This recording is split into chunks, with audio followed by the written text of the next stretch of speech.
Hey guys, Steve here with the strategy session for Tuesday, August 5th, 2014. Guys having fun yet? Another down day, another break of what I consider to be support. Some news, I guess, out of Russia and Ukraine that kind of took the markets down in the afternoon session. But, as we always say, the market is what it's going to do. There's going to be news events, but I think as somebody on my Twitter feed said, because Russia's invading Ukraine, does that mean I can't own Hershey anymore? So as you can see, you got to take everything with a little bit of a grain of salt. And like I said, we're going to let the market kind of give us an idea where we're heading. But as far as our positions and stocks that were on our buy list, if they trigger an entry, we're going to take that entry, because there's certain things that don't react, or react because the market is down, but not necessarily warranted.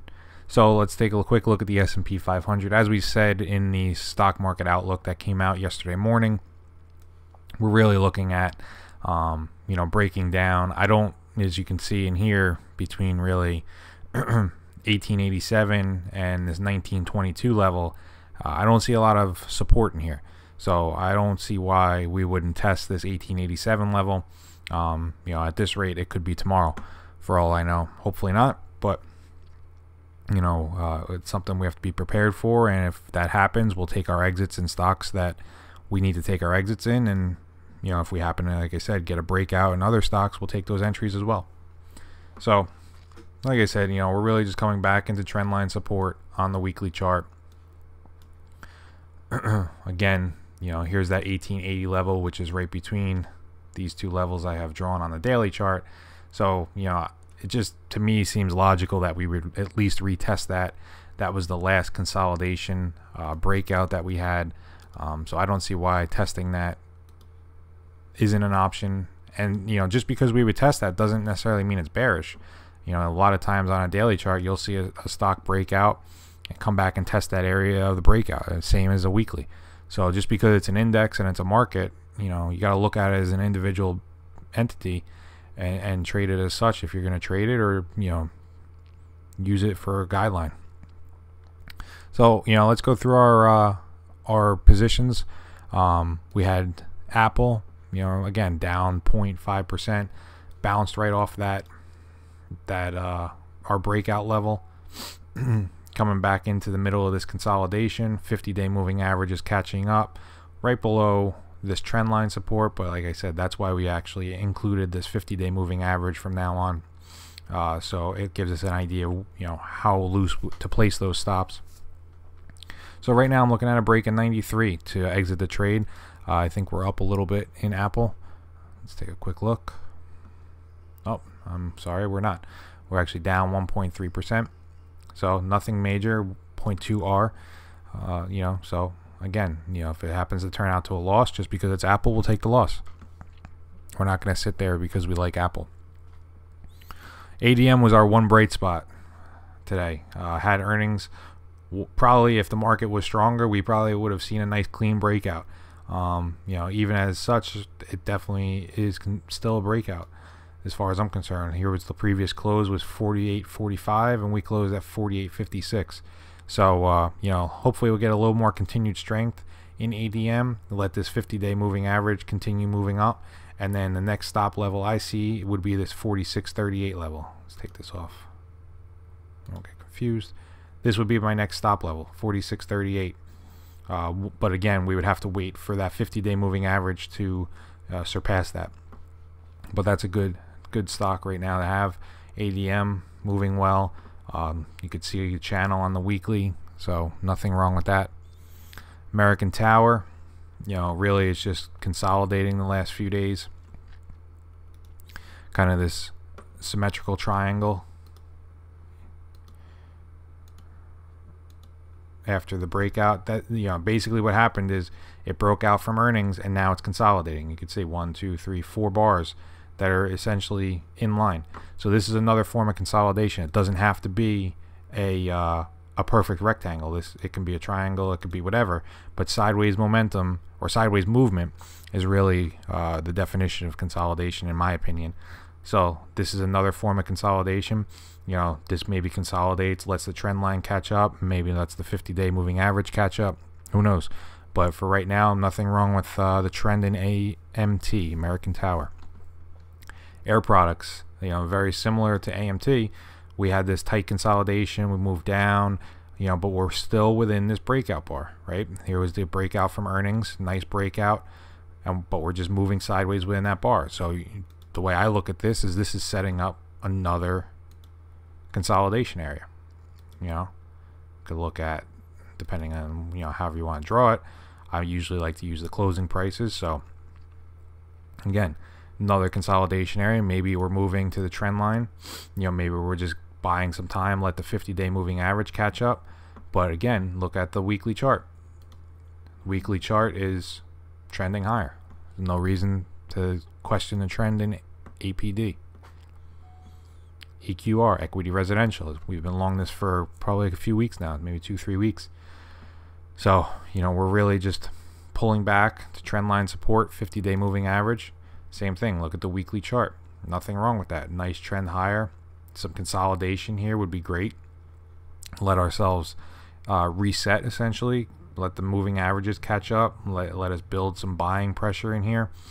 And let's see if we can get another breakout over this 6602. For right now, though, I'm still holding this breakout level, this 6316, as our stop level. That would break this small little consolidation in here, and then also break the 50-day moving average and trend line support.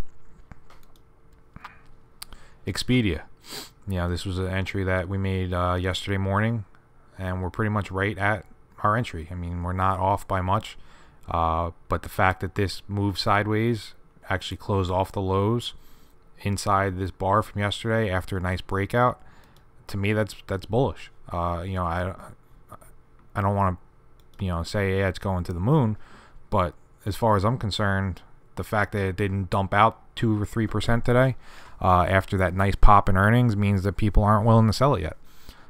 So again, look at the weekly chart. Nice breakout, moving higher. You guys, we just got to kind of, I understand it's hard, and trust me, I was there, to watch your account go down, 3-4% from the highs, but it's part of the process. You have to leave enough room in these stocks that, let them move, let them work. That's the only way you can be in these stocks for 3, 4, 5 months at a time and pull in 20-30% gains. You just got to let them work. There's no other way to it. Fidelity basically had this consolidation area. We can take this trend line off. That is no longer valid.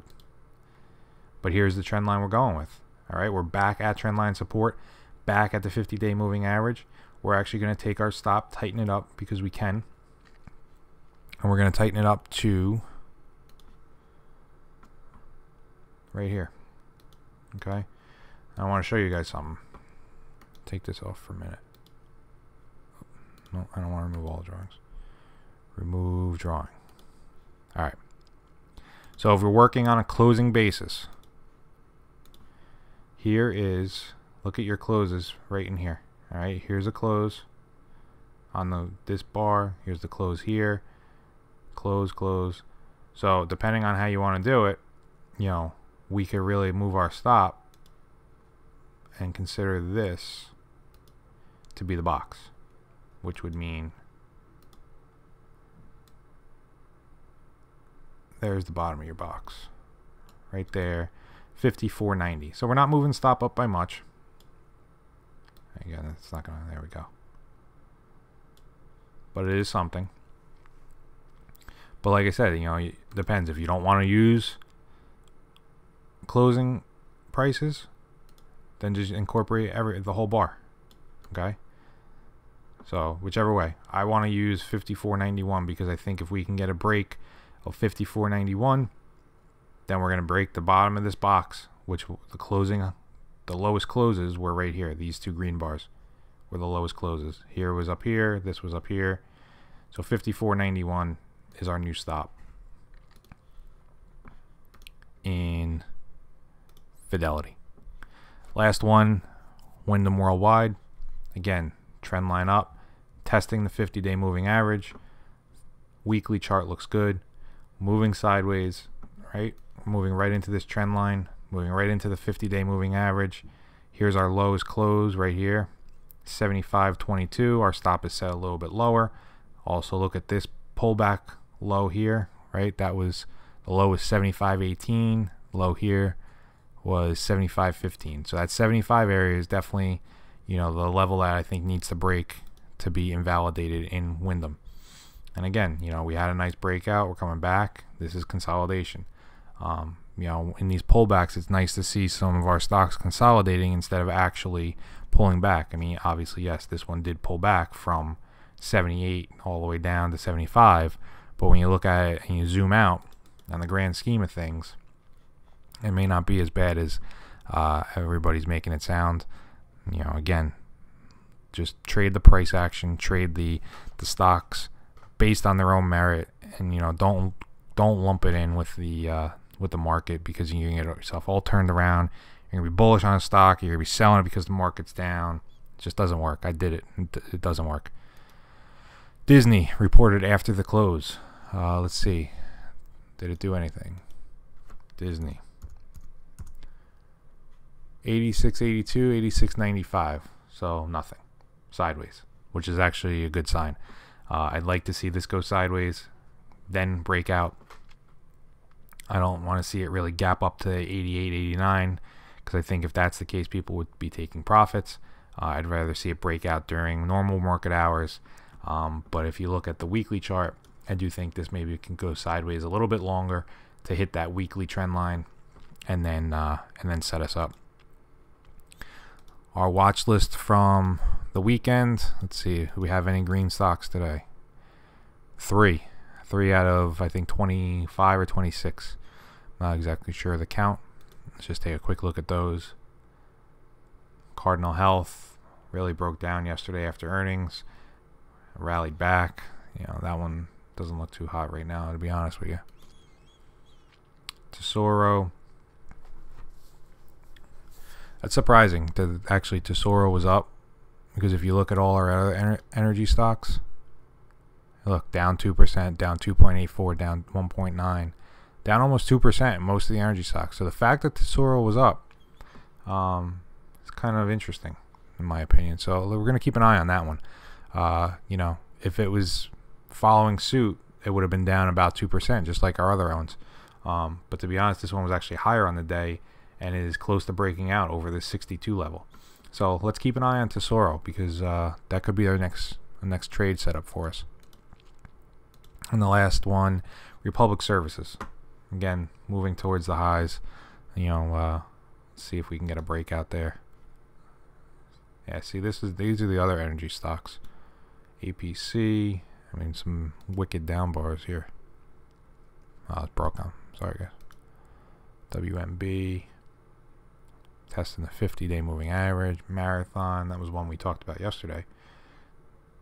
Wow. Look at that bearish engulfing. That's a nasty day there. So, I mean, really, like I said, not much to do right now. Let's just keep everything tight to the vest for now. You know, right now the S&P 500 is up after hours. Futures are up a little bit. You know, of course, that all changes in an instant. You could see on the hourly charts and the tick charts. Let's detach this. How nasty it got during midday. Here was where that news came out. We had these couple bars, and it looked like we were kind of moving higher. And then this was the news about, I think, when Russia came, you know, the Russian news came out. So, you know, we got almost negative 1,200, negative 1,400. Those are that's major selling. And we also had the same thing here last, I think this was Friday. This might have been Friday. You know, we got that same thing, and then look what happened. We rallied. So today was a little different. We didn't rally as much, but then, you know, a couple hours later, we got a plus 1,100, and then almost another plus 1,000. So, my opinion, in all honesty, is I think it's more about the lack of buyers than it is about the sellers. But I'd have to look at the volume to really determine that. That's just my guess, I guess. But that's really a prediction that has nothing to do with price action. We just gotta let's take a look at this one's. I'm kind of rambling here. I'm sorry. Let's see, volume. It changed over already. Oh. So anyway, let's wrap this up. Basically, gist of everything: trade the price action. Don't worry about anything else. Trade the price action. You'll be better off for it. Just kind of look at where the market's going and leave it at that. One thing I did want to bring up to your attention, as far as the model portfolio, I did add a performance tab in here now. So I will, at the end of every week, I will add the value of the stock or our portfolio, and then we could determine where, how we're trending. But as you can see here, we were actually making out pretty well. We were up 3.66% after 2 weeks. And then the last 2 weeks kind of took it out of us. So, no big deal. I'm not really looking at, making this, where we're looking at weekly performance, but it's just nice to see a trend develop in how we're trading, and hopefully see this equity curve go from bottom left to top right. So with that said, guys, tomorrow morning we'll have the free trade for the week come out. That's actually going to be Hint in Expedia, because that's the only trade that has triggered this week. So that's a trade that I put on for Monday. I recorded that video over the weekend, so check that out tomorrow. And then we'll be out with the strategy session tomorrow night. Anything else? No, let's end it. Guys, have a great night, and follow me, StockTwits, Twitter, Google+, subscribe to the nightly recap, and subscribe to the YouTube channel. Any questions, give me a shout out on Twitter or email me. And if you have anything, any suggestions or anything like that, please do not hesitate to let me know. Guys, have a great night, and we'll see you tomorrow.